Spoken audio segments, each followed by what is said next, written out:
Edward October. The sound you hear is the thrill and whimsy of the big top. Yes, the circus is in town. There, marching around the center ring are the elephants, with one baby elephant waddling up the rear. There, packed into a comically small auto, are the clowns, their bright, grease-painted smiles streaked with trickling sweat.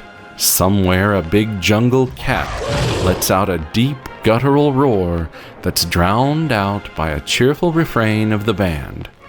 There, high above our heads, are the slender acrobats, spinning like angels suspended in the air. And there in the stands sits all of humanity, eating Cracker Jacks and having a good time. And thoughts of death and madness are the farthest thing from anyone's mind. This is the start of Octoberpod.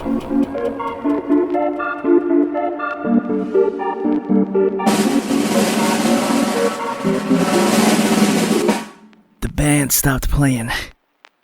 Throughout the big top there felt one of those pauses which always precede a major act on the bill. A sort of preliminary silence that contributes to the nerve tension which the amusement-seeking public now considers synonymous with getting their money's worth.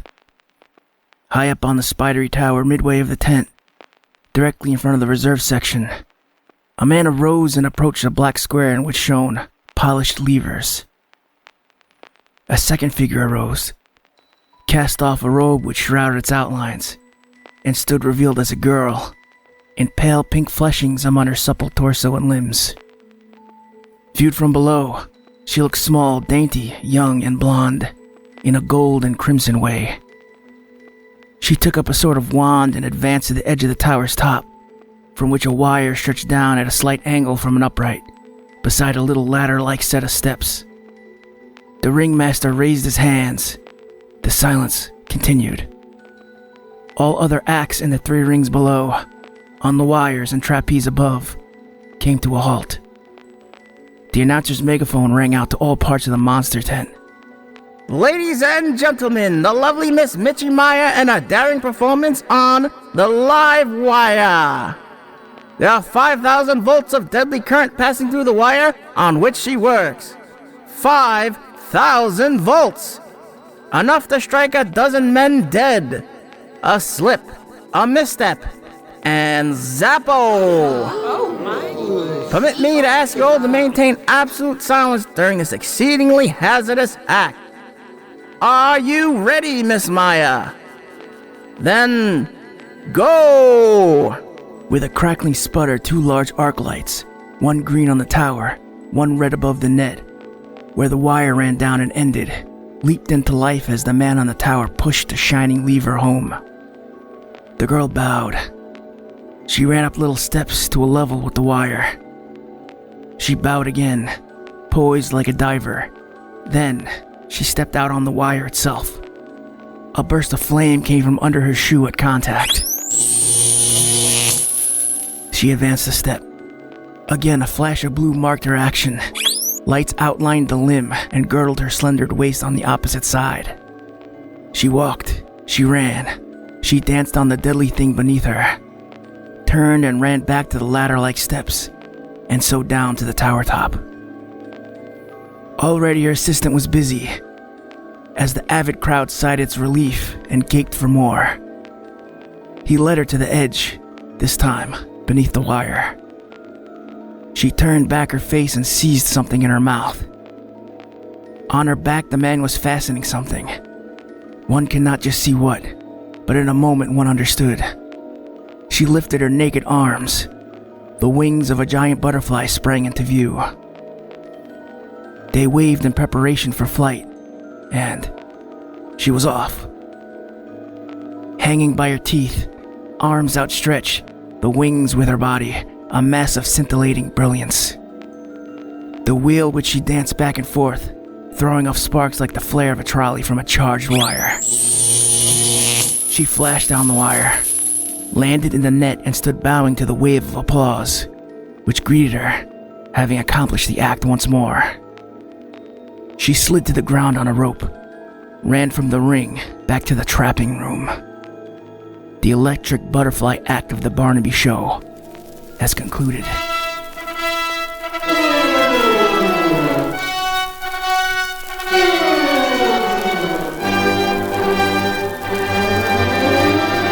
The Electric Butterfly, based upon the story Not Down on the Bill by John Ulrich Giese, narrated by Jay Henry of Canary PI Audio Drama Podcast. It was a genuine thriller. Me being the press agent of the Barnaby show. Hell, I knew all about it. You see, the wire for that act was really charged like the announcer had claimed. The act was risky. It was genuine, nothing phony about it. We of the circus know that every so often, the public must have a thrill on their bill. Human nature stays pretty much the same from year to year. The Romans had gladiatorial combats. The old barons had their nightly tournaments. Folks got hurt in those affairs. Nowadays, people like to see men and women go up in balloons and jump off, with a few yards of canvas between them and Kingdom Come. Or see a loop-de-loop, or an airman flying upside down. Anything where a mishap will mean sudden death. I don't know why, but that's just the way of the world. And so we amusement vendors have to pull a dangerous stunt now and then. That's how Pitkin came to dope out the butterfly in the first place. He was our electrician. We have a new one now. But Pitkin fixed this electro thriller, and it gave one audience a sensation not down on the bill. Pitkin was nuts on electricity. Had all sorts of funny notions about what it could do. Was always experimenting with the juice. He certainly knew how to make it do what he wanted it to. He figured that a big act like this, full of blue sparks and the like, would make a big hit. He put it straight up to the old man Barnaby himself. At first, Barnaby was shy of the whole gag.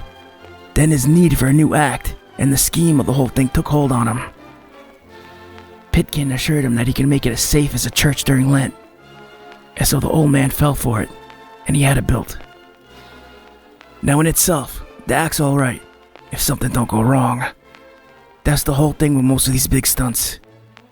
Something that gives the dear public a reason to hold their breaths and hope it all goes well.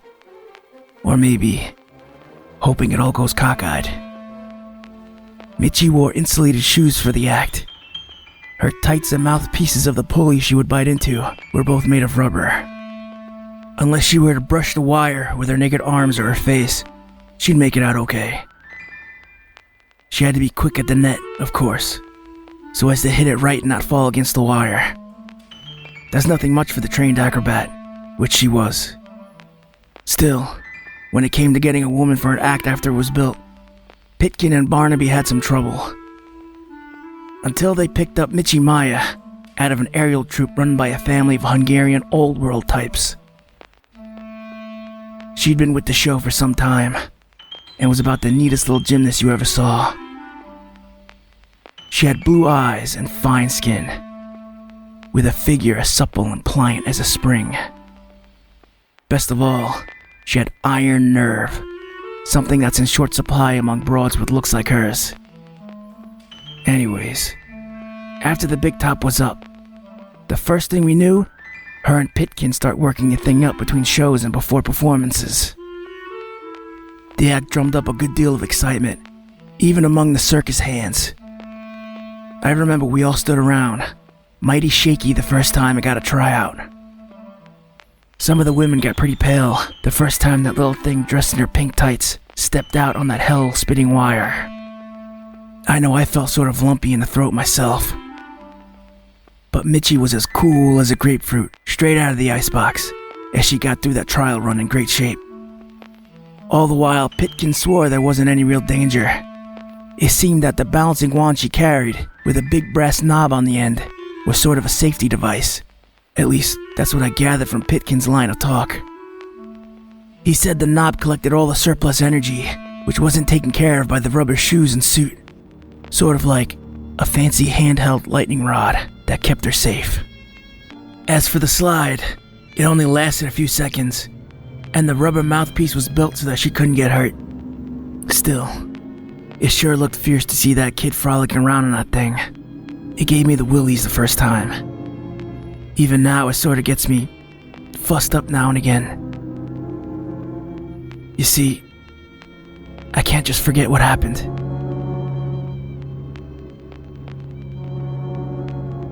Pitkin was a funny fellow. Dark as Mitchie was light. Wiry with sort of sallow skin. A great mop of black hair which he wore so long, it curled up to the back like a duck's tail. He had black eyes, or at least black-brown, and a halfway discouraged mustache. By his own tell, he was Russian, who had left the old homestead on the jump. About a hose length ahead of a Siberian excursion, the Tsar was getting up for some undesirables. Pitkin made a getaway and beat the police to the frontier. He had a slow, quiet way about him, and wasn't much of a mixer. He'd rather get off by himself and mope around half a day than join a friendly gab fest or a hand of rummy. But he sure was studious when it came to using the juice to spring a gag. He just gloomed around, and we'd rather let him alone most of the time. But he was human under all his reserve. Human in a wild, untrained sort of way, for all his being a student. Dogs, you know, are said to be domesticated wolves. And Pitkin was human the same way that a wolf is a dog. I fancy the Tsar was right. That a dog wasn't as safe to run with ordinary mutts like the rest of our crowd. We found that out later too, and it all came about through the Butterfly Act. Being around Mitchie like he was, while developing the act, he saw a lot of that girl. As a matter of fact, I don't blame him for getting stuck on that pretty little thing. She was fetching and game, and on top of that she had a sweet disposition and was a prime favorite with our bunch. The upshot of it was that the Rusky fell head over heels in love and wanted to get married right away. Mitchie told him straight out that she didn't care for him in that way, and she wouldn't marry unless it was for love. He took it mighty badly and grew more sullen than ever. He was the kind of guy who wouldn't take no for an answer. Every now and then, he'd come back with his proposal. Each time he got the same answer, and he grew a trifle more grouchy about it. He used to go mooning around with his big eyes, black and mournful, except he was looking at Mitchie. They seemed to snap and dance and sparkle. I've seen him stand and eye her, and spread out his fingers like claws and shut them, as if he imagined he could grab her and drag her to him. He'd get a sort of hungry wolf look on him at times like that. But Pitkin wasn't the only person who had found Mitchie attractive. Before she left out on her own to go into Pitkin's act, Mitchie had been a member of an old world Hungarian family. One of them was a young fella named Tom Collins, who the old man had grabbed just before Barnaby signed the troupe. That ain't his real name. Folks just took to calling him Tom Collins on account of that's the poison he'd always be swilling if you ever came across him in a bathtub gin joint, which was frequent. He was a mighty good aerialist, that Tom Collins. But instead of Hungarian, he was Irish. Before she left, he did one of those flying swing acts with Mitchie. One of the fellas would grab her by the heels and swing her head downward with her. After a bit, he'd let go and toss her to Tom, who was hanging by his knees from the bar. It was a trick calling for a cool head and a sure eye for distance, because these old world folk worked without a net. It's a long way from the bars to the ground. Their apparatus was placed way up towards the canvas of the big top, higher even than the top of the tower of the butterfly number. A miss would have spelled good night for Mitchie. Tom, like Pitkin, was human, only in a more human fashion, though his nerve showed up all right when needed. Made him a bit of a wolf for a time. You can't expect a man to go on catching a pretty girl in his arms twice a day for months without noticing what sort of a girl she is. And believe me, Collins noticed. Everybody could see Mitchie and Tom were sweet on each other. Pitkin knew it too. Always trust a man like him to sense it. Being the nutty dope he was, kept making proposals to Mitchie. Finally, Mitchie lost her head for a minute and told him in no uncertain terms that she was Tom's girl and that she'd never be his. Anyway, that's what she said. And Pitkin blew up, swearing that he'd kill Tom if he had to. And about that time, the ringmaster, who happened to be passing by and who told me everything I just told you, jumped in and called Pitkin down pretty swift. He moped off. After that, Mitchie began to spend a lot of time with Collins. And Pitkin got so that he went around muttering and mumbling to himself, more so than his usual habit. I think he really was off his rocker. It was the only way I could explain the thing he planned to do. I noticed that Tom used to watch the Russian every time the act went off after that. The aerial act with which he worked, although beginning before the butterfly, stopped while the big act was on. Tom's bar was nearest the tower, perhaps 20 feet away and higher than its top. Well, he'd sit on his trapeze during the interruption and watch every move the Russian made. Though none of us knew it then, he had planned it all out, in case anything should happen while the butterfly act was on. We made a couple of jumps after the two men had their run-in the trapping room, and nothing happened. Everything went smooth, and most of us had about let the matter slip from our minds. Then the thing hit us like a shock of Pitkin's own juice, and knocked us off our pins. We were playing a 2-day stand and the business was tremendous. Every performance packed the big top to the canvas. The electric butterfly was going over like a girly show on Iwo Jima, which is to say, the crowd ate it up. It was the last night of the stand. Collins was dressing for his turn when Pitkin rushed into the trapping room. He began to rummage through his own trunk, like a dog clawing for a buried bone. All the time, he was mumbling away and sort of chuckling to himself. Tom finished dressing and went out to the fly, the big top, to wait for his troop signal. There he found Mitchie, wrapped in her cloak, waiting for the Russian to join her before they should get their call.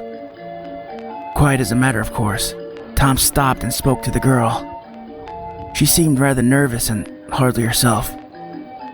He asked her what was the matter, and she told him Boris, Pitkin's name was Boris, has been awfully queer all day. Tom calmed her down, saying he'd wring that bughouse Rusky's neck if he tried anything screwy. I don't know what Mitchie would have answered to that, because just then Tom's act was called, and he had to leave on the jump. Even love has to step down when your number is called in the circus. He joined his troupe, trotted in, and pulled up to his bar. When I spoke to him later that night, and it was the last time I'd ever speak to him, he told me that it wasn't until after the act was started that he really began to feel worried. Then, it came to him all at once that something was due to happen. He says he went through his own act by instinct, pure and simple. All the while, something kept telling him to grab a rope and slide down, stop things before the electric butterfly was called. But he didn't. Circus people are pretty loyal to the show as a class. They know the performance has to go on, no matter what happens. Most of them will suffer a lot of pain, or worry or sickness, before they'll drop out of their act or make a holler of any sort. The butterfly's the big number, of course. He says now he knew something was coming. Only he wouldn't admit it to himself because he couldn't believe anybody would attempt the thing as fiendish as what Pitkin did. Just the same, when Mitchie and Pitkin came in, Tom watched the girl climb the tower, and all his love took hold on him afresh. She was small, tender, and sweet. He could see her face look worried, too. When the band stopped, the megaphone barked. His own and all the other acts in the ring came to a pause. It was all he could do to keep from yelling out and telling him to stop right there. He pulled himself up and sat in his bar, watching Pitkin and Mitchie's little pink figure, with every muscle of him tight as he watched. The act began all right. Mitchie did her stunts and the wire came back for the slide. Pitkin took her to the edge after he'd fastened on her wings. Well, Pitkin, who always wore rubber gloves, lifted the mouthpiece for her to bite, and Tom saw him speak to her when he did it. Mitzi shook her head and shrugged her shoulders. The Russian frowned and sort of nodded his head. Mitzi flapped her wings and tilted back her pretty face. Even then, Tom never suspected anything, except that Pitkin had proposed again, which he had. The last time too, as it happened. I guess in his crazy mind he thought he was giving the girl a final chance. All at once, Mitzi goes up to her toes and grips the rubber bit in her mouth. Before the whole tent, she stiffens and seems to stretch out in sort of a spasm.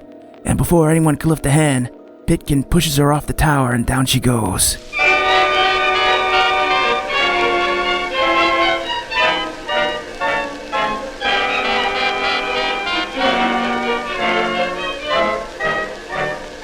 You know how current will produce a spasm of the muscles? Well, that's what happened. When the current hit her jaws, they locked into the rubber and she couldn't let go. Pitkin knew that. Figured on it to give the current time to kill her. She flashed along the wire, hit the net and laid still, with the bit still fast in her teeth. She never moved. It sure was awful. When she hit, some of the lamps she wore broke and cut through her tights. But she never felt it. She just lay there and cooked. She was unconscious. Streams of blood began to weep from her ears, nostrils, and the corner of her gaping mouth. I gave one look at her poor, slight, huddled shape in the net and turned away, sick. Then I looked up at the tower. Pitkin stood there with his arms folded and his head back.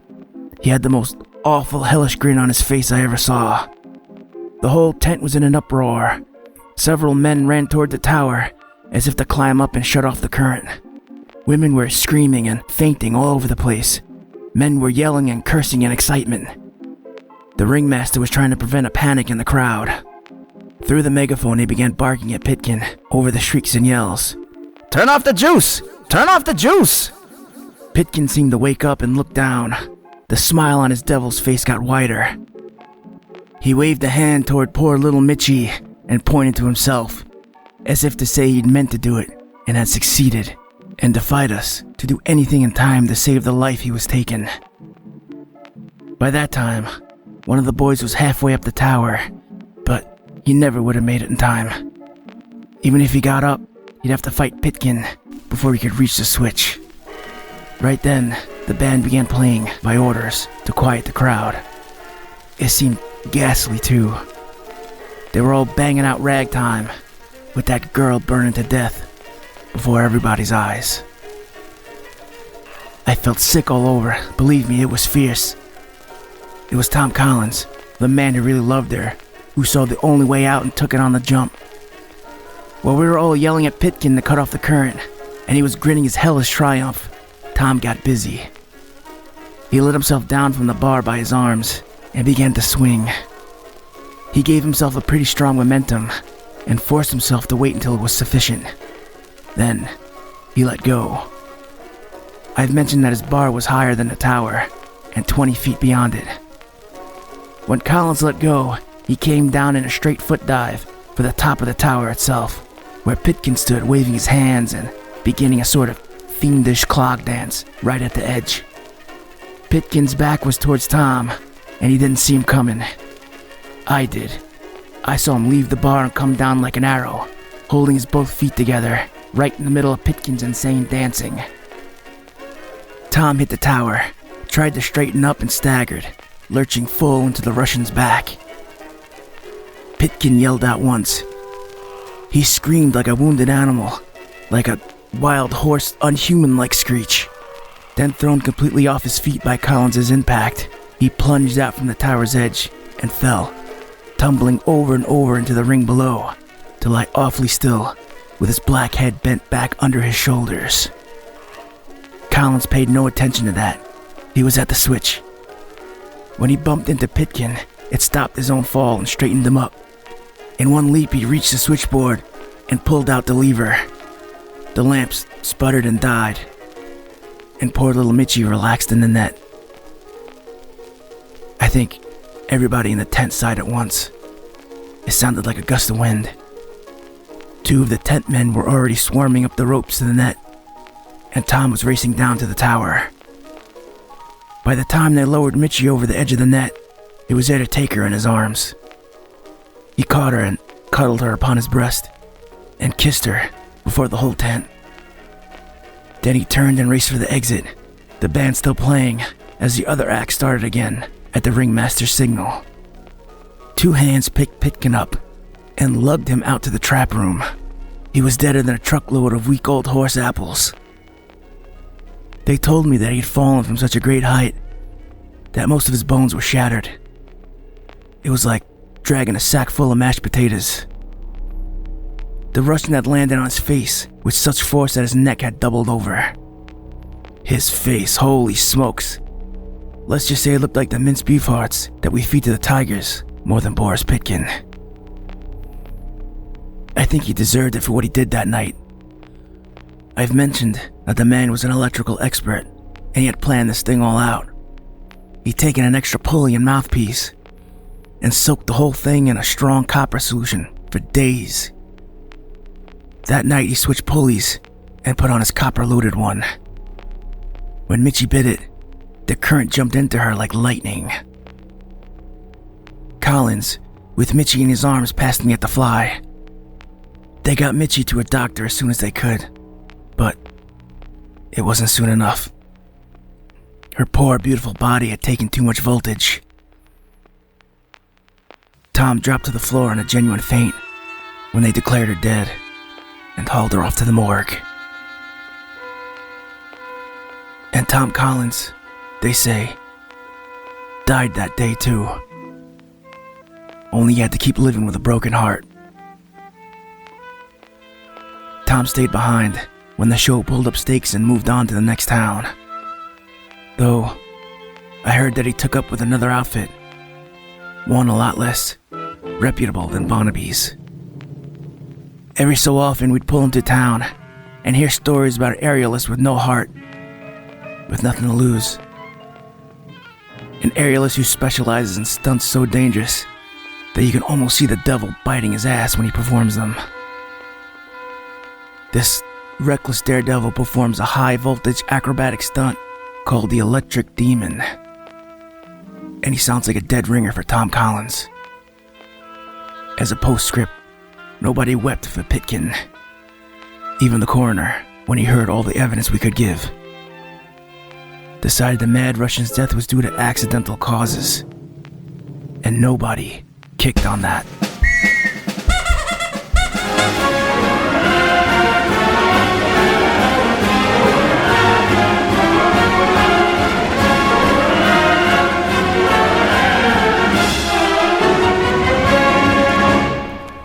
Right this way, just step right into the greatest show on earth. In the center ring, our top attraction, you'll get your money's worth. Come see the dancing elephants, the biggest thing on wheels. All the little boys' first circus. I wonder how it feels.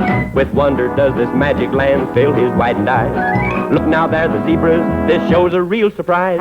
The polar bears arrive on cue, on bikes they sally forth.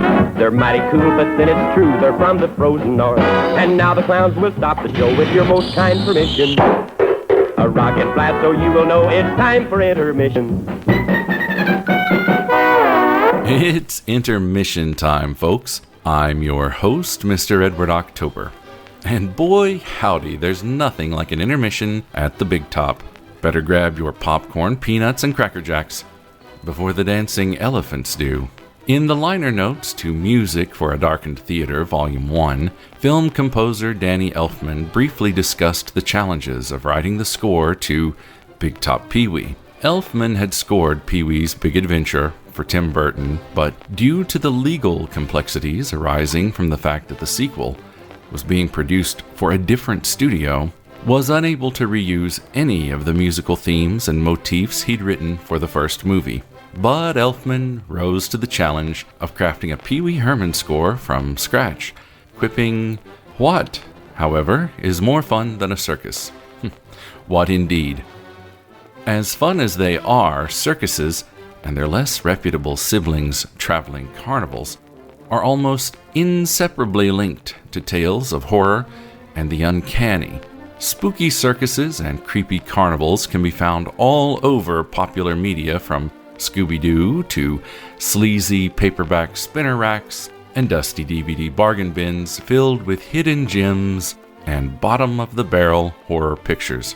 And so between the acts of Octoberpod, I'd like to highlight some of my favorite circus and carnival horror stories from various corners of popular media.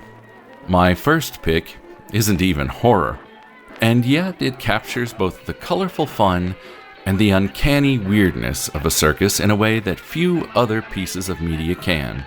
It is the Fleischer Studios Superman short, Terror on the Midway. In the early 1940s, Disney's animation rival, and home to Betty Boop and Popeye the Sailor, Fleischer Studios produced a superlative series of animated shorts based upon the Golden Age iteration of Superman. This Superman is a Nazi-punching man of action who rarely speaks when his glasses are off, and who still leaps over tall buildings in a single bound instead of soaring over them. These shorts pioneered a number of animation techniques, and their moodily lit visuals served as a blueprint for the equally groundbreaking Batman the Animated Series. In these shorts, Superman slugs it out against robots, mummies, mad scientists galore, and even a giant dinosaur who bears an eerie resemblance to a certain Oscar-winning kaiju. As you might have guessed, there are many scenes of classic horror spooky ambience that would not be out of place in a Halloween season cartoon marathon. The setup to Terror on the Midway is pretty basic. The Daily Planet has assigned Lois Lane and Clark Kent to cover the circus, which has just come to Metropolis. The two reporters are bored with devoting their journalistic talents to an obvious fluff piece. Kent even opines that it would be a swell night for a murder or a fire or something, when a cute or brainless circus monkey, apparently AWOL from his handlers, accidentally opens a cage containing a plus-size gorilla named Gigantic, all hell breaks loose. This portion of the short is the best, and it's what lands it on the list of best-loved circus horror. Gigantic approaches a red curtain as the small, cute monkey flees in abject fright. The big gorilla's shadow grows as he approaches the curtain. The lions in another enclosure begin to roar and hiss in anticipation of that which is coming. When the curtain is opened, in a moment that intentionally mirrors King Kong bursting through the doors of the Great Skull Island wall, the entire circus falls silent. Clowns look over their shoulders, the horror on their faces betraying their painted-on grins. The acrobats freeze wordlessly on a high wire, their arms wavering just enough to maintain balance. Gigantic, who seems to grow taller as he steps farther away from captivity, glowers down at them all with the white pinpricks of his eyes darting from side to side. Then chaos reigns. The dancing elephants stampede in terror, as do the people in the bleachers. Circus hands in police-like uniforms try to subdue the gorilla, who is now so large that a fully grown man only comes up to his knee. Soon circus wagons get thrown around, and a fire erupts, spreading through the big top. Sounds like a job for Superman if I ever heard one. Like I said, this is no horror picture, but it captures the perfect circus horror mood that is equal parts fun, danger, and spookiness. Warner's put out a Blu-ray of all the Fleischer Superman shorts a couple years ago. They're also included as special features on the Christopher Reeve-era films. And they look better than they ever have, and likely better than they ever will, on the format. But if you don't want to shell out for the Warner Blue, that's no excuse. These shorts have languished in public domain and copyright limbo for decades, and can be found literally anywhere. I'll place a link to one of the prints on YouTube in my show notes. My wife and I were vacationing in the Catskills last summer, and the night before we were due back in New York, a carnival pulled into town. Now, I don't want to sound like a snob, but to me, the carnival is the lowest form of show business. I hate them. But my wife, Gloria, loves them. Since I love Gloria, we went to the carnival. Let's step to the wrong side of the tracks to check out a sleazy traveling carnival. The anthology series Suspense, on the air for 20 years from 1942 to 1962, was the longest-running old-time radio series in history. The final episode of Suspense is regarded by many historians to mark the end of the golden age of radio drama. Given its long run, Suspense naturally featured guest performances from multiple generations of Hollywood stars. As an aside, this show often went out of its way to cast big actors against type. Comic actors like Danny Kaye were frequently cast as cold-blooded killers. A pre-politics Ronald Reagan even did a handful of episodes playing hardened criminals and crooks.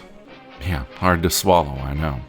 Suspense was primarily concerned with murder mysteries, detective stories, and thrillers, though the series frequently dipped its toes into the waters of the macabre.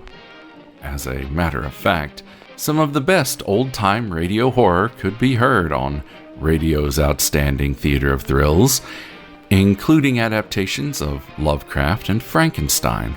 In one of its later seasons, Suspense aired Flesh Peddler, a carnival-set thriller starring an up-and-coming pre-Star Trek DeForest Kelley.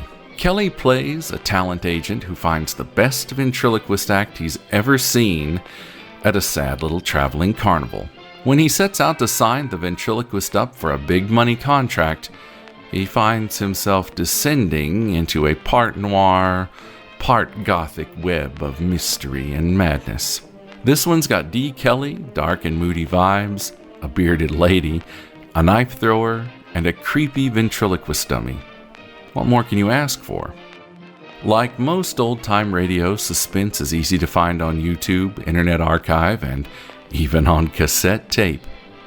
There's a lot of great episodes of Suspense out there, and Flesh Peddler, being a standout among the series' later seasons, is well worth seeking out.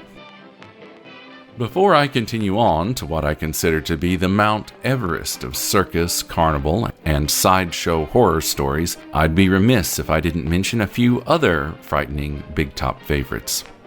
My beloved Hammer Films ventured into the big top a couple of times.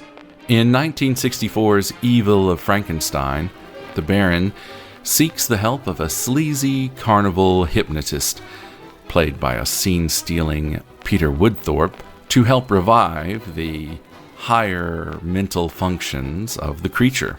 Then in 1972, Hammer begat the strange, fetishistic Vampire Circus. And we can't forget Carnival of Souls, which I think I've already discussed in the Octoberpod episode, The Unknown Undead. In the land of literature, one can hardly discuss circus and carnival horrors without mentioning Ray Bradbury's elegiac coming-of-age dark fantasy, Something Wicked This Way Comes. Likewise, we mustn't forget Stephen King's Joyland, published under the Hard Case Crime imprint, which is one of those the summer break when everything changed stories with a good dose of ghost story and murder mystery added for good measure. Like various characters from King's novel, Rob Zombie seems to be a natural-born carny, a persuasion which is on full display in films like 31 and House of a Thousand Corpses. But let's turn now to that Mount Everest of which I spoke, an infamous, chilling, and nasty little exploitation thriller directed by Todd Browning, Freaks. Browning is perhaps best remembered, by modern audiences at least, as the director of 1931's Dracula, starring Bela Lugosi. But before that, Todd Browning was the Martin Scorsese to Lon Chaney's Bobby De Niro, in a run of 10 silent and early talkie films, which is saying something since Lon Chaney Sr. was, in those days, the biggest name in pictures. But even before that, at age 16, Browning ran away from his stable home to pursue life in a traveling circus. He performed as a sideshow barker, a contortionist, and even got work as a clown for Ringling Brothers. Eerily, he also performed a living corpse routine, which required him to be literally buried alive and dug up several days later as part of the act. Ever wonder why Todd Browning, birth name Charles Albert Browning Jr., spelled his name with one D? It's because Todd, spelled T-O-D, is a homograph for Tod, the German word for dead. By the way, much of my information on the life of Todd Browning comes from a True Tales from Weirdsville segment of the Dana Gould Hour podcast. This backstory made Browning uniquely suited to direct Freaks. The film tells the story of Hans, a little person performing as a member of a traveling freak show. By the way, I know the word freak is offensive. I'll try to use it as little as possible, but it's difficult to avoid in this context. Hans falls in love with Cleopatra, a beautiful and shallow trapeze artist, to the dismay of Frida, another little person in the show to whom Hans is engaged. Fun fact, Hans and Frida were played by German performers Harry and Daisy Earls, who were siblings in real life. Cleopatra ridicules and is repulsed by Hans and indeed the entire company of freaks, consisting of little people, a bearded lady, a half-boy, a living torso who impressively rolls and lights his own cigarettes, conjoined twins, and a stork lady, among others. But Cleopatra learns that Hans is the sole beneficiary to a vast inheritance, and when Hans proposes marriage to her, she accepts. But it is all a charade. You see, the whole time she's been plotting with her lover Hercules, the strong man, to kill Hans for the inheritance following their nuptials. And they almost get away with it too. But Hans's family of sideshow freaks get wise to Cleopatra's cruelty and deception following a disastrous wedding feast. Then one wet, stormy night, they take their revenge in a scene so shocking that during one of the film's test screenings, a pregnant woman in the audience allegedly miscarried and later allegedly sued MGM for the alleged damages. I won't give away the ending, but I will tell you what you didn't see. Browning's director's cut of the film was 90 minutes long, but the studio, after seeing the revulsion of their test audiences, trimmed it back to a lean 62 minutes. Much of the intriguing footage that was cut all came from the ending. Legend has it that in the original ending, Hans's comrades are shown castrating Hercules, who appears in the film's epilogue, singing in the high falsetto voice of the castrati. Indeed, Freaks has a reputation for being shocking, repulsive, and unsettling. Hell, it was banned in the UK for 30 years following its release. Much of what people find distasteful about this picture is the fact that it cast real sideshow performers, many of them people with real physical, mental, and/or congenital disabilities, as the freaks. And these people are correct. The performers are being exploited, and it is distasteful. That being said, you can tell that Browning's heart is with these people, that they are his people.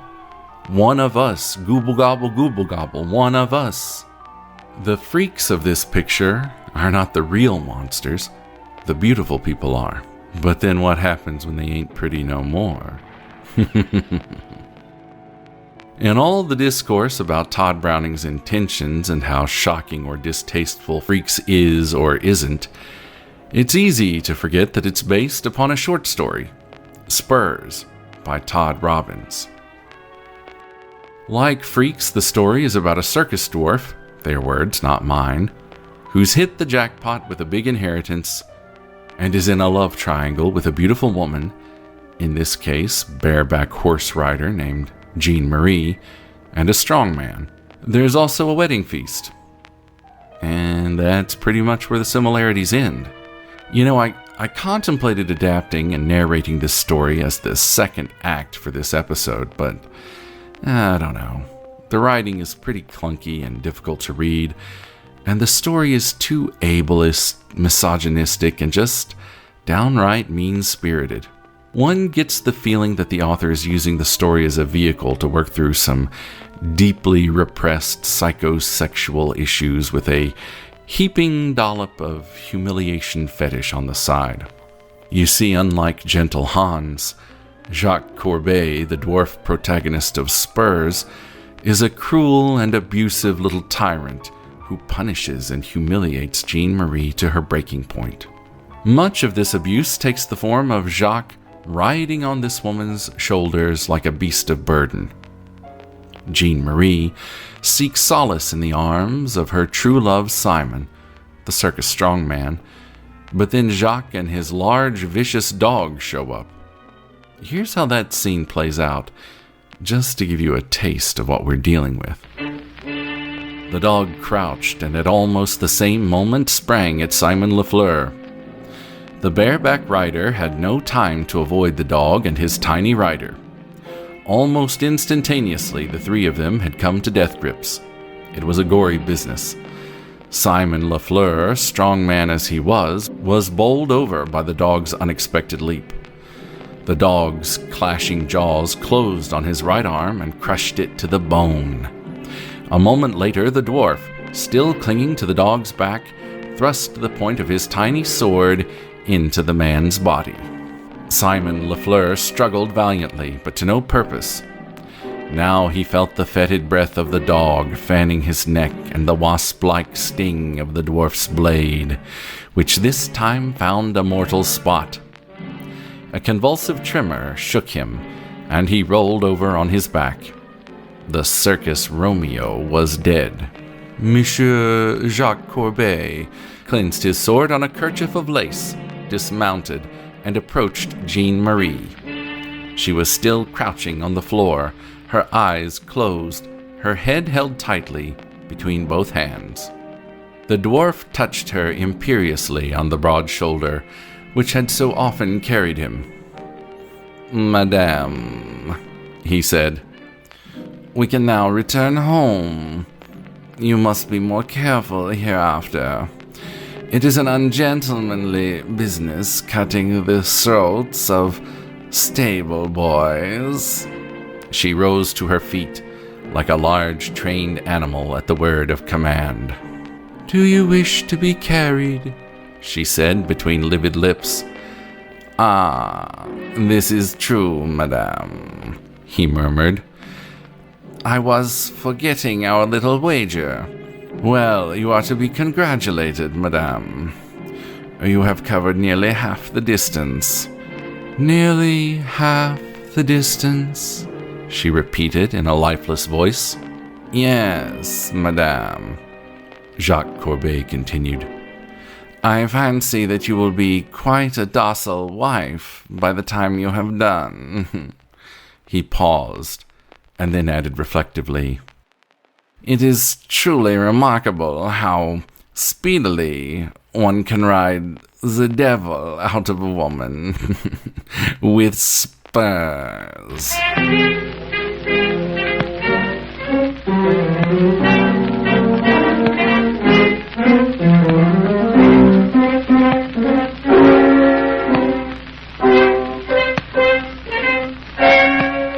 This nasty story ends with the haunting image of the mean little dwarf riding on Jean Marie's shoulder with the massive dog trotting at her heels. When I read that passage, I must confess that I envisioned Jacques riding astride Jean Marie while she's walking on all fours, like a horse. But no, she's upright and giving him kind of a piggyback ride. I think my ending is better, and more in keeping with the psychology on display here. Speaking of sideshows,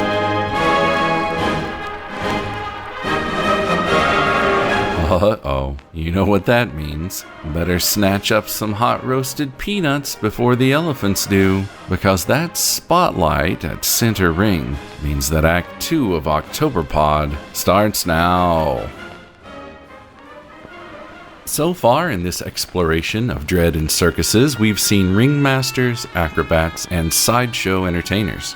But the circus has more to offer. Much more, in fact. Take Big Cats, for example. Celebrity magician Penn Jillette of Penn & Teller wrote in his book Every Day is an Atheist Holiday that during his days of working as a circus performer, he hated working with big cats. He said that merely walking past them as they rested in their cages on the other side of a tent wall was enough to give him the willies. And who can blame him? Here's a frightening, feral, feline encounter adapted from a true story submitted by Reddit user Burntface McGee. Once I was almost killed by a Sumatran tiger that mauled 2 people at a nature reserve. Back in the early 90s, I started working for a nature reserve in India. It was basic work at first, but as I rose through the ranks, I started being able to take part in the delivery of new animals to attractions. And then one day, I almost met death himself. I went to work that morning and was told by my boss that we were going to receive a male Sumatran tiger that had been retired from a circus that I will not name. I was ecstatic.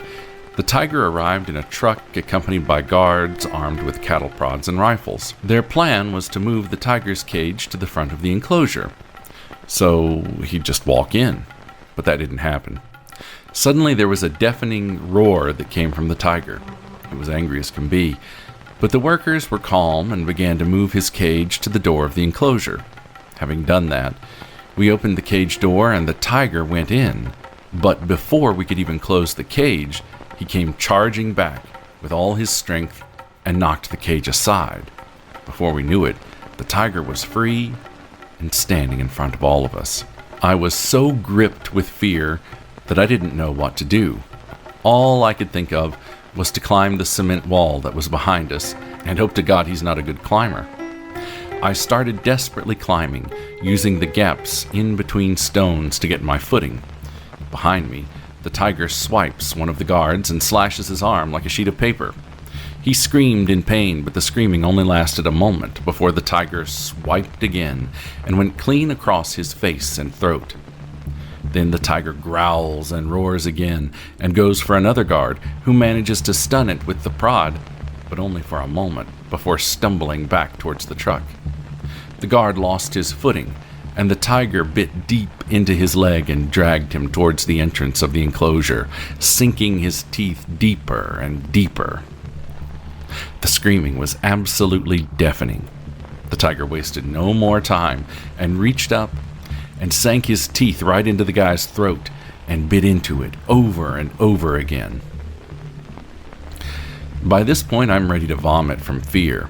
Thankfully for me, I've made it to the top of the wall, and another worker pulls me up over the railing, where we just fell to the ground in fear and exhaustion. Once I was safe, I heard the sounds of gunshots. One of the guardsmen standing on the back of the truck emptied his rifle into the tiger, finally killing it as it devoured one of the other guards. Here I am, more than 25 years later, and I still think about those eyes that looked right at me, but not with hate or anger, just with a "you're next" expression. I feel terrible for those men having to die like that, and seeing such a beautiful creature have to be gunned down. There's so few of them left as it is. But in that situation, it was either him or me. While researching this segment, I came across some true stories about a haunting at Circus. For those of you who are not familiar, Circus is a circus-themed Las Vegas hotel casino that's prominently featured in the James Bond film Diamonds Are Forever. It also has a reputation for being, during the last few decades, the worst hotel casino on the Las Vegas Strip. Google circus horror stories, and 5 will get you 10 that you'll read about the horrors of bed bugs, water damage, cockroaches, unsavory neighbors, and stained or broken furnishings. But Reddit user Sahara812 shared, "My paranormal experience at Circus in Las Vegas." First of all, yes, I know it isn't the nicest hotel on the Strip to stay at, but I was there with a friend and their family. The first night everything was normal, except the second night, when my friend and I took over the suite their 2 family members had used the first night. They had to take off early to leave, but they booked their room for 2 nights. The first thing was that in a suite, there's always another room attached by a door. But this instance was weird. The door into the other side of the suite was locked. We looked under it because we thought we heard a noise coming from it. Mind you, we were at the end of a hallway, so there was no other rooms connected to ours other than the one that was supposed to be the extra suite room. So I looked under the door, and it looked like no one had been there to clean up in ages. From what I could see, dresser drawers were partially open and astray. There was a shampoo bottle on the floor, and what almost looked like rat droppings. It looked like the room hadn't been touched in a long time for whatever reason. I got sort of excited because I know Circus is very haunted. The part of our room had 2 beds, so my friend took one and I took the other. The bed facing that weird door. Everything had been normal. All evening we were mostly out exploring the hotel and the casino area. And when we came to bed, I looked under that door that should have been accessible to our room, and to my surprise, more of the drawers had been opened and some shut. We both thought it was super strange, seeing as our room was at the end of a hallway. This door from our main room was the only way to access it. We carried on and got ready for bed when around 2:45 a.m., I was abruptly awakened by my blankets being yanked up over my legs, and there was a shadowy figure. I thought it was my friend playing a prank on me. I immediately turned my bedside light on and saw my friend was sleeping. I woke him up and told him what happened, and we were both pretty freaked out. I know reports of ghosts yanking blankets off of people have been reported at this hotel. Did all my research on the way there, and I had a hard time going back to sleep. I noticed when we first came back into the room this night, I felt a darker energy. I'm very sensitive to the paranormal, and have had more experiences than I can count. I heard some scratching noises coming from the other room, which also delayed my sleep. I ended up taking a nice little edible to go back to bed. We woke up the next morning and discussed what had happened the night before, and it was pretty exciting, as creepy as it was. Definitely one of the more haunted hotels on the Strip. Unique Matter 3052 writes, Anyone else have ghosts in their room?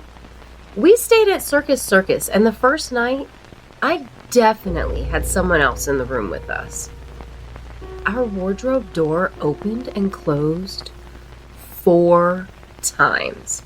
Then I heard heavy breathing next to me in bed, even though I was on the side of the bed that was against the wall.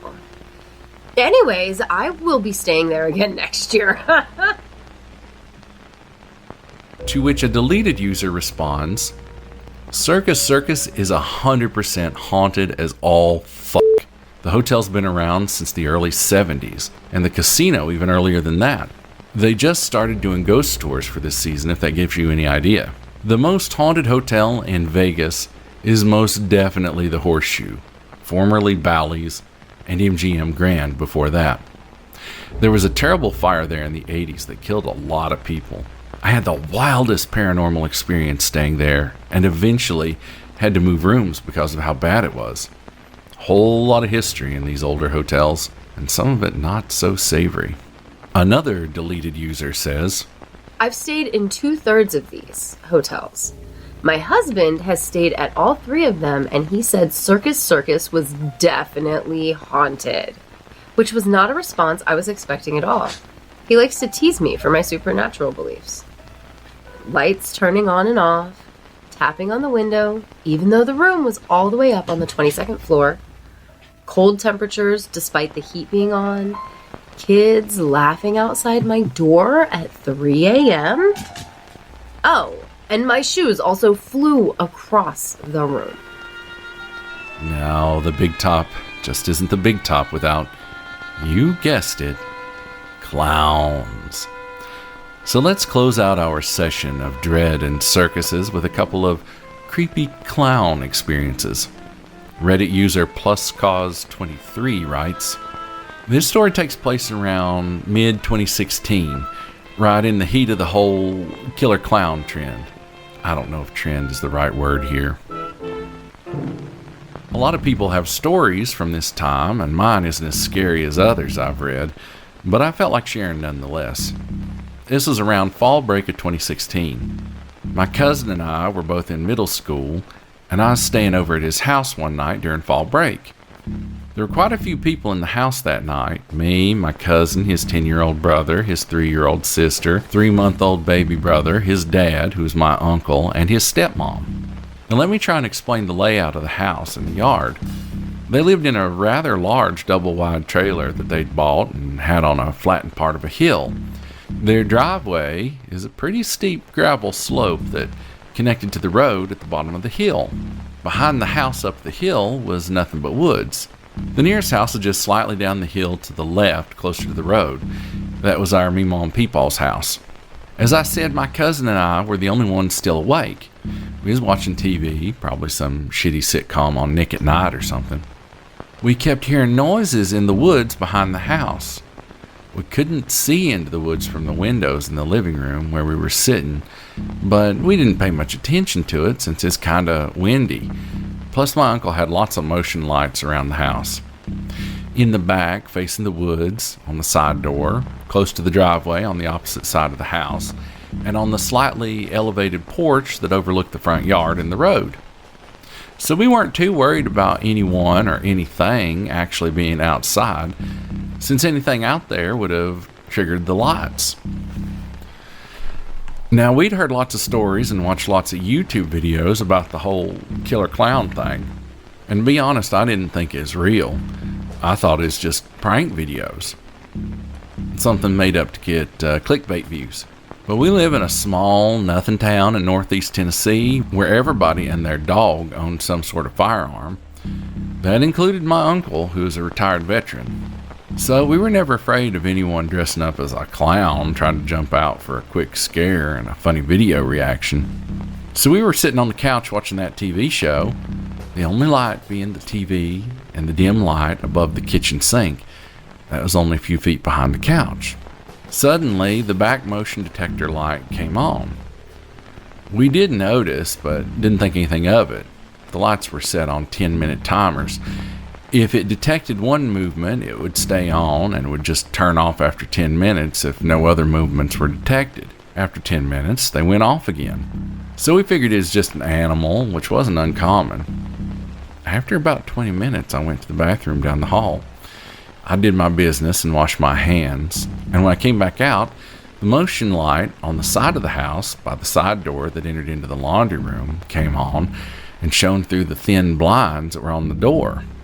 I swore I heard what sounded like footsteps on the gravel outside.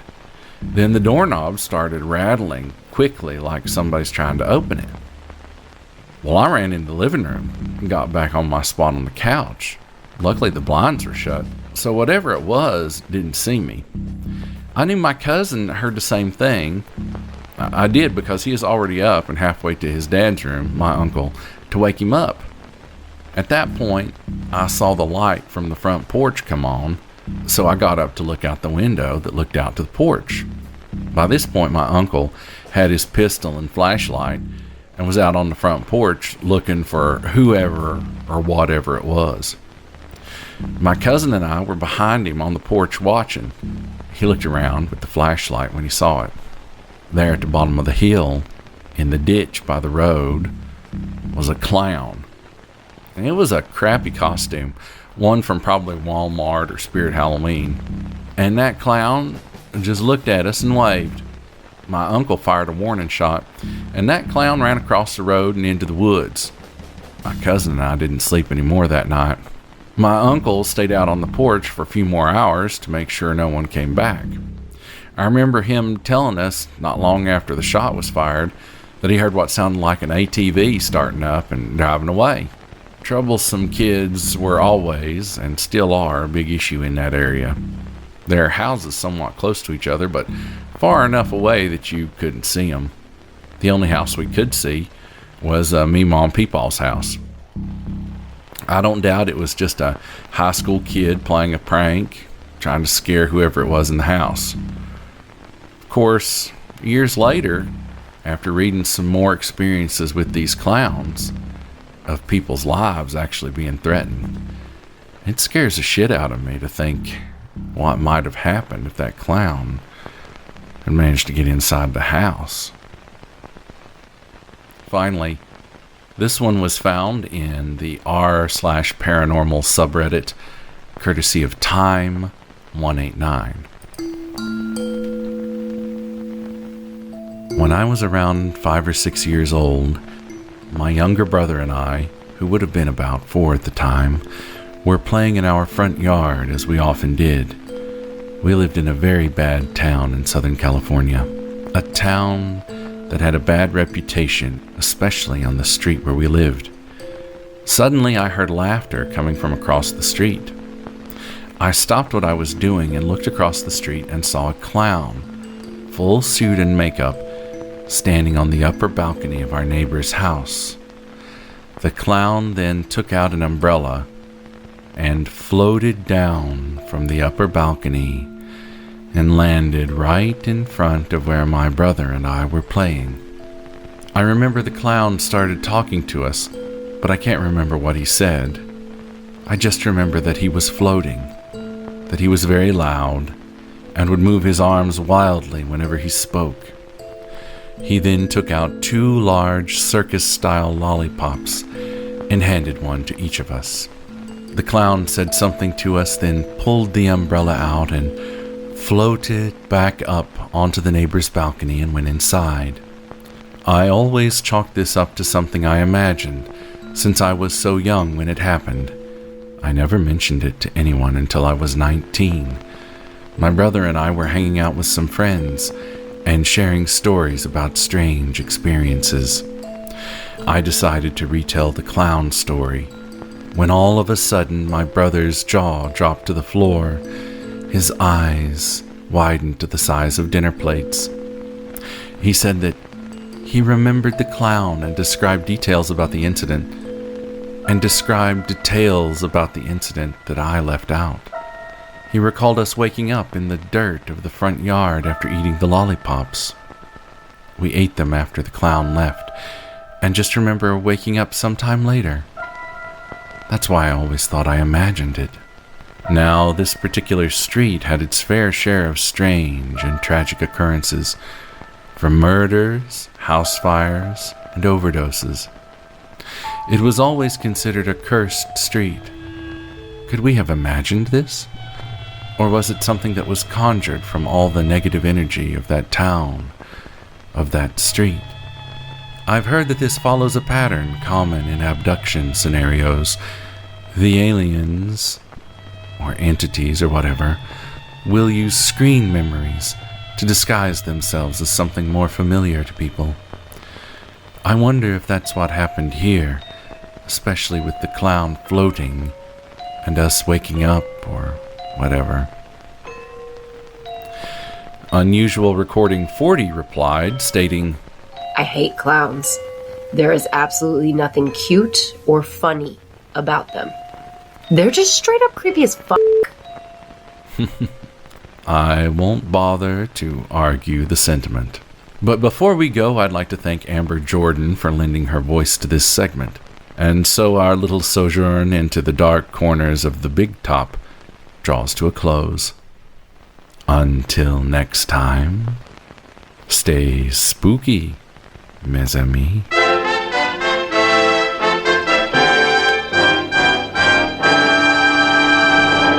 Stick around after the credits for a brief message from some of our favorite podcasters, creators, and friends. There may even be some bloopers, outtakes, and bonus content as well. You have been listening to Octoberpod. Octoberpod is produced, edited, and directed by Edward October. The series co-producers are Amber Jourdan, Whitney Zahar, and producer emeritus MJ McAdams. Additional audio engineering for select segments provided by Kevin of Straight Line Creative. Logo and banner graphics by Jessica Good. Edward October character design by Nick Calavera. Select stock photography and illustrations courtesy of unsplash.com. Thorax, theme from Octoberpod, and Overture from Bigfoot Apocalypse, composed and performed by Nico Vitezi. Select music and FX cues courtesy of freesound.org. All other stock photography, illustrations, music, and FX cues, except where noted, are derived from Creative Commons sources or from sources and recordings within the public domain. All stories, essays, scripts, and audio plays performed on Octoberpod AM or Octoberpod Home Video are the intellectual property of their creators. Octoberpod retains the rights to the resultant audio productions and related promotional materials. Any content produced by Octoberpod may not be sold and distributed outside of Octoberpod or used to train AI models without the express written permission of the content owners. Octoberpod was conceived and performed in its entirety by real human creators. Generative AI was not used to produce Octoberpod, and it never will be. For business inquiries or story submissions, email octoberpod@gmail.com. Follow us on the dumpster fire formerly known as Twitter at OctoberpodVHS, on Instagram at OctoberpodVHS, on Blue Sky at octoberpod.bsky.social, or on the World Wide Web at octoberpodvhs.com. The man who spoke to you was Mr. Edward October.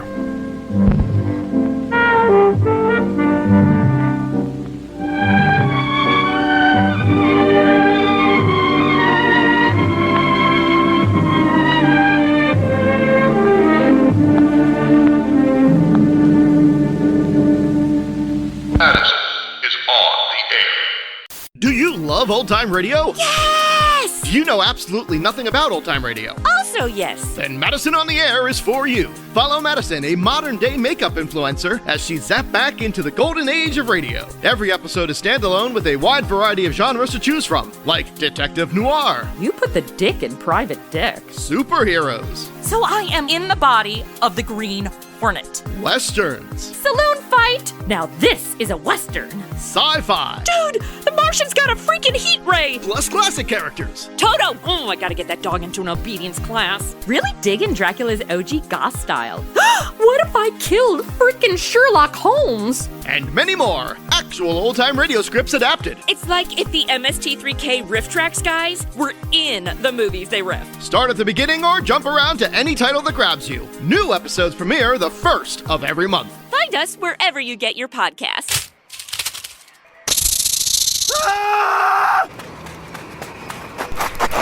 Why, greetings, my dear traveler. I see my sweet pet Larry has guided you right to where you need to be. Oh, where are you, you ask? This is the morbid forest. Come, sit by the fire for a while, and let Ranger Harper regale you with a tale to truly terrify. The Morbid Forest is a horror fiction anthology podcast. New episodes release every Tuesday on your favorite podcast streaming app. So, stay close to the Ranger, or you'll find yourself trapped within the Morbid Forest. A very gifted horror writer who can scare you shitless. Her imagination is second to none. Fantastic Victorian ghost stories. Jane Nightshade, the horror author who's been called the Countess of Creep and the Queen of Indie Horror. A Scream Full of Ghosts, Serial Encounters, The Drowning Game. And coming later this year, Ghosts Never Leave and Hellbound Highway. The horror fiction of Jane Nightshade has been collected in more than 3 books, with tales in over 40 anthologies, magazines, and podcasts. Enter a world of the macabre, the strange, and the quietly terrifying with the horror fiction of Jane Nightshade, available wherever online books are sold. I want you all to know that this is like the 4th time that I'm trying to record this motherfucker. Once I recorded and the wrong microphone was selected, and then I recorded but only got halfway through, and then I recorded and Audacity glitched out after 24 minutes of recording, and I didn't realize it until I was done with the whole thing. So this may be the most cursed Octoberpod segment I've ever recorded. Good times. Anyway, I didn't particularly... Anyway, I don't know if the audio is going to be any better doing it this one, but I'm checking because I thought it sounded a little low on the other. And so anyway, you'll have a lot of options now. The sound you hear is the thrill and whimsy of the big... The sound you hear is the thrill and whimsy of the big talk. Big talk. Fuck my life. Okay. Even though I was on the side of the bed that was against the wall. Why can't I say that right? Even though I was on the side of the bed that was against the wall. Anyways, I will be staying there again next year. And the people of the earth pondered upon the warning. The warning. And the people of the earth pondered upon the warning. And as they had seen her come, so did they see her repart. He likes to tease me for my spiritual beliefs. Damn it. How many times did I say spiritual instead of supernatural? Whoops. Like Freaks, the story is about a circus dwarf, their words, not mine, who's hit the jackpot with a big inheritance. Fucking goddamn it. Unusual recording 40. Okay. This nasty. They're just straight up creepy as fuck. Unusual... Why is it so hard to say unusual? What the fuck? See, I said it fine then. Unusual Recording 40 replied to this story saying, I hate clowns. There's absolutely nothing cute or funny about them. They're just straight up creepy as fuck. Boom. Creepy as fuck. Creepy as fuck. Oh, that's it. That was it. Okay. Happy weekend. Thanks, Ed. Talk to you later.